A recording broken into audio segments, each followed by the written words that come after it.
Salam alaikum Saïd. Alaykoum salam wa rahmatullah. Encore un grand merci pour votre live, car ce live, Je il vous en tombe prie. vraiment à point. Je vous en prie. Est-ce que vous m'entendez? Oui, parfaitement. D'accord. C'est une question qui concerne mon fils et il voudrait savoir quels sont si vous avez des bons conseils à lui donner pour pouvoir pardonner à, à son papa, parce Oui. qu'il a eu une très, très, très mauvaise relation avec son père et qui est malheureusement décédé et il voudrait vous entendre, lui conseiller. Il Hum, va avoir le pardon de son père, c'est ça? oui, mais malheureusement, son papa est décédé. D'accord, d'accord. J'ai bien compris. Je vous explique. Merci. Je vous en D'accord. prie. Déjà, en fait, le fait d'avoir la satisfaction de ses parents, c'est déjà un avantage et c'est quelque chose qui doit être présent dans notre vie.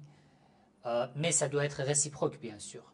Ça veut dire que ce n'est pas seulement d'un côté, de la part des parents. Ça veut dire que les parents insistent que oui, par exemple, je ne suis pas satisfait de toi, alors qu'eux-mêmes aussi ne sont pas justes avec les enfants. Un enfant aussi, s'il n'est pas satisfait de ses parents, c'est la même chose. Mais bon, concernant quelqu'un qui veut avoir le pardon de son père ou de sa mère qui sont décédés, par exemple, je peux donner des conseils. Par exemple, d'après les hadiths, après la mort, notre relation avec ce bas monde s'est interrompue. Sauf des choses qui ont été mentionnées dans la hadith. D'abord, tu as fait de bonnes œuvres dans l'ici-bas. Tu as aidé par exemple beaucoup de jeunes, tu as guidé beaucoup de gens, tu as facilité le mariage de beaucoup de jeunes, tu as écrit un livre, et voilà, ce genre d'actes, de bonnes œuvres. Après ta mort, les gens que tu as guidés, les gens à qui tu as fait du bien, plus ils font du bien, de bonnes œuvres, plus après la mort, dans le delà, tu profites de la même récompense qu'ils font. Parfois tu fais quelque chose, tu fondes de bonnes œuvres dans une famille, ça reste dans toute la descendance pendant des siècles. Toute personne qui pratique la même chose que tu as fondée après la mort, pendant des siècles, tu en profites. On l'appelle as-sadaqa al-jariya, l'aumône courante. Un autre exemple de l'aumône courante, c'est d'avoir des enfants qui font de bonnes œuvres, qui sont de bonnes personnes, qui sont justes. Qu'est-ce que je dois faire pour mon père? Tu n'es pas obligé ou il n'est pas nécessaire que tu fasses quelque chose.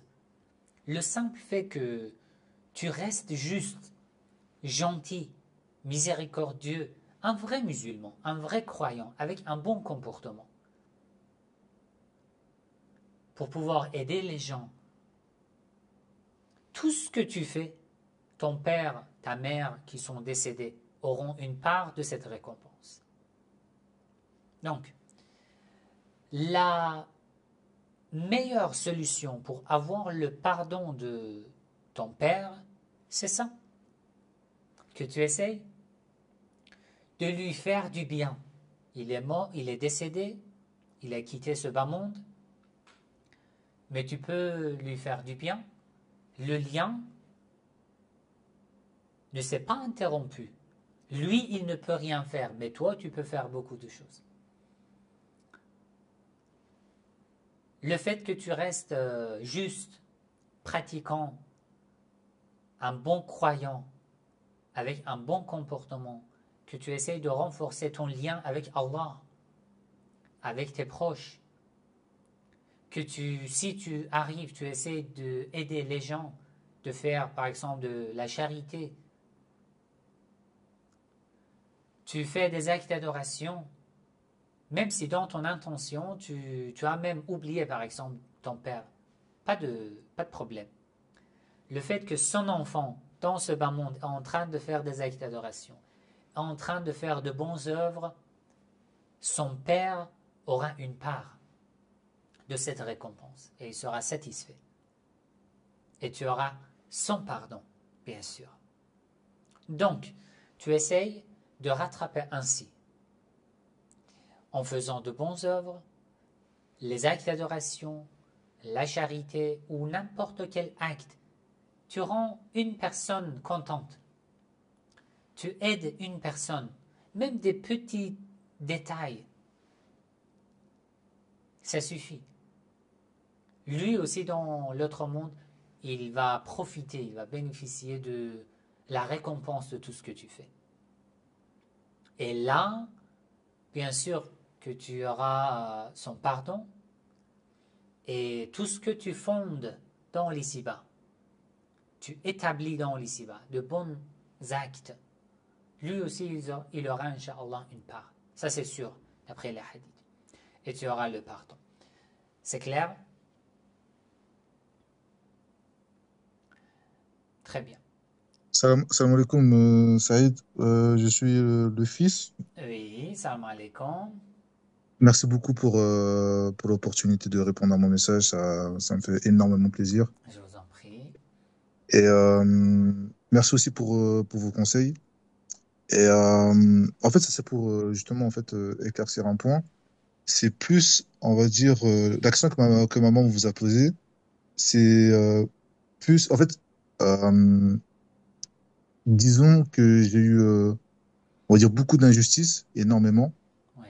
Et que en fait malheureusement j'ai pas eu la chance de d'en parler avec lui, de lui dire à quel point il a été injuste envers moi, c'est même vis-à-vis de ses comportements, etc. Et c'est plus, on va dire, ce pardon-là en question. En fait, j'ai du mal à le pardonner, en fait. Toi aussi, de ton côté, tu as du mal à lui pardonner, c'est ça? Voilà, c'est moi, j'ai du mal à lui pardonner. Parce Voilà, qu'il a je été injuste comprends. envers moi. D'accord, je comprends. Alors, je rajoute. En fait, de ce côté-là aussi, oui, il y a des parents, tout ce que je viens de dire à partir du début de ce live, il y a des personnes qui ont des enfants, mais ils restent, par exemple, injustes. Je rencontre énormément de familles chaque mois dans les séances de la thérapie de couple où soit c'est l'homme qui est tellement injuste, qui est impressionnant, c'est incroyable, je n'arrive même pas à croire, mais c'est un musulman, c'est un croyant. Ou parfois il y a des femmes qui sont ainsi. Mais tant que cette personne est en vie, il est dans ce bas monde, il faut essayer de trouver une solution pour établir la communication. Ensuite, essayer de parler. Mais du fait que dans votre cas, du fait que lui, il est décédé et que il a fait beaucoup de mal, et peut-être parfois le mal qu'un père, une mère fait à son enfant peut rester pendant des années et des années, peut devenir des troubles même psychologiques, peut transformer en beaucoup de maladies, beaucoup de blessures que normalement on n'arrive jamais à oublier. On n'arrive jamais à vider notre cœur de ce genre de blessures. Ça, je comprends parfaitement. Mais lorsque il est décédé, maintenant, ce n'est pas le moment de penser à ta relation avec ton père. C'est le moment de penser à ta relation avec toi-même. Ça veut dire, je suis venu sur terre, chaque personne dans ce bas monde a une mission dans ce bas monde. Rencontre beaucoup d'épreuves, beaucoup de difficultés, beaucoup de mal, beaucoup de blessures. Tu n'es pas la seule personne qui a vu ce genre de choses. Il y a énormément de gens. D'accord. Et maintenant, lui, il est décédé. Donc, je ne peux pas penser à rétablir une communication pour régler ce genre de problème. Il est décédé. Qu'est-ce que je dois faire?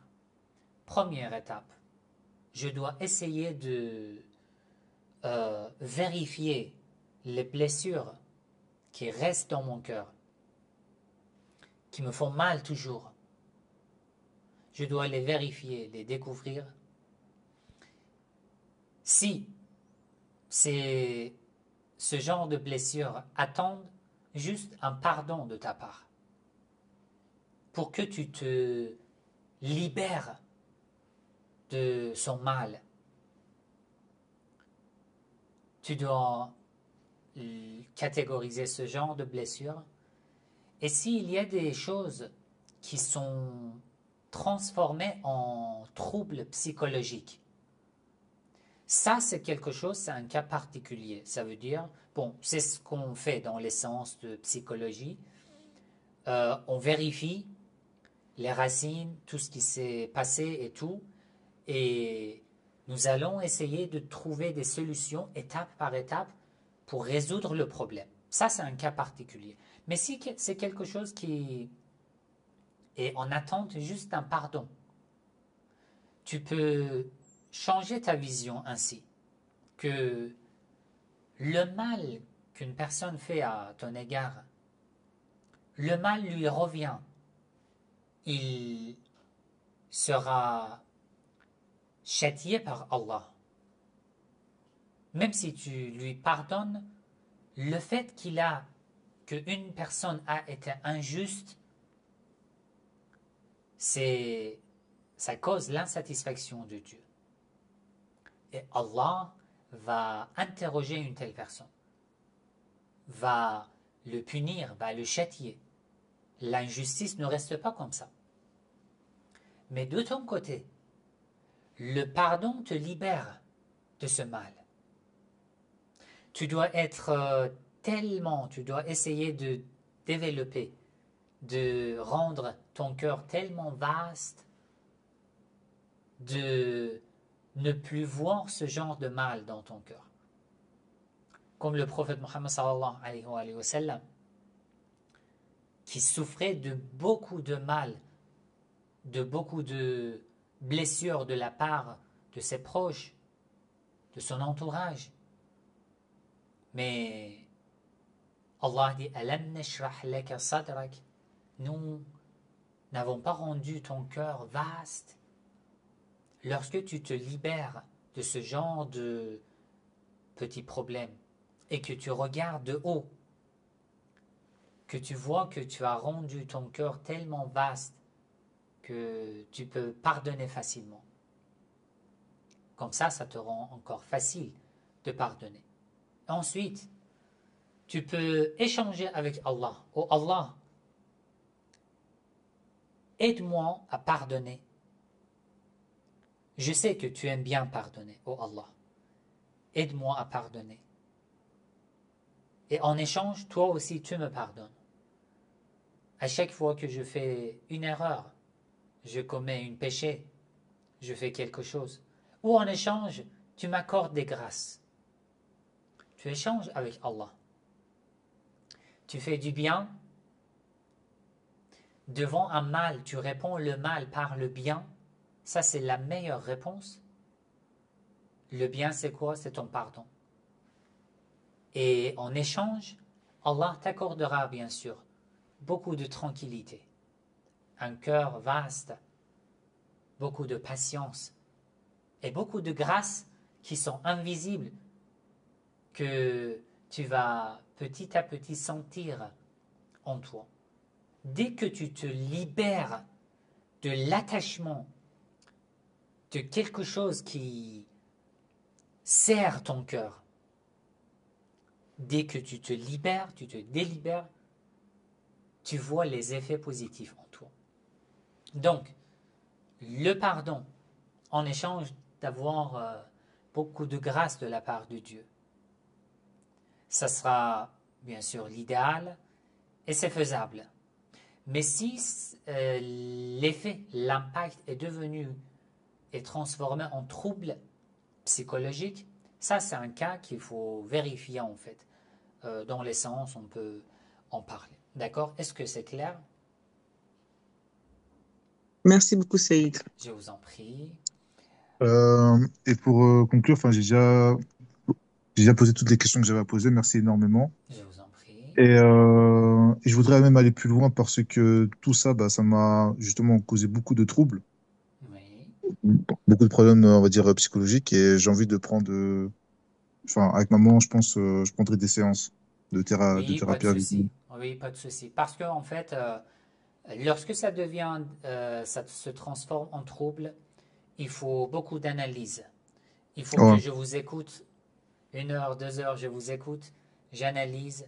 Ensuite, je vous donne des conseils, je vous donne un planning. Ouais. Et ce planning peut durer 1 mois, 2 mois, 3 mois. Ça peut durer longtemps parce que c'est le Mhm. résultat de plusieurs années. C'est le Oui. fruit, ce genre de troubles sont les fruits de plusieurs années.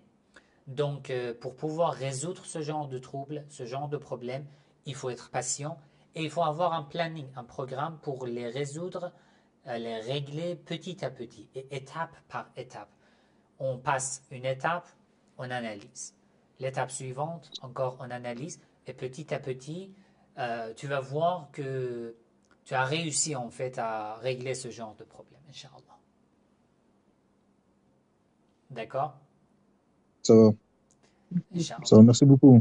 Je t'en Et bonne prie, soirée. je t'en prie. Bonne soirée. Salam alaikum. Alaykoum assalam.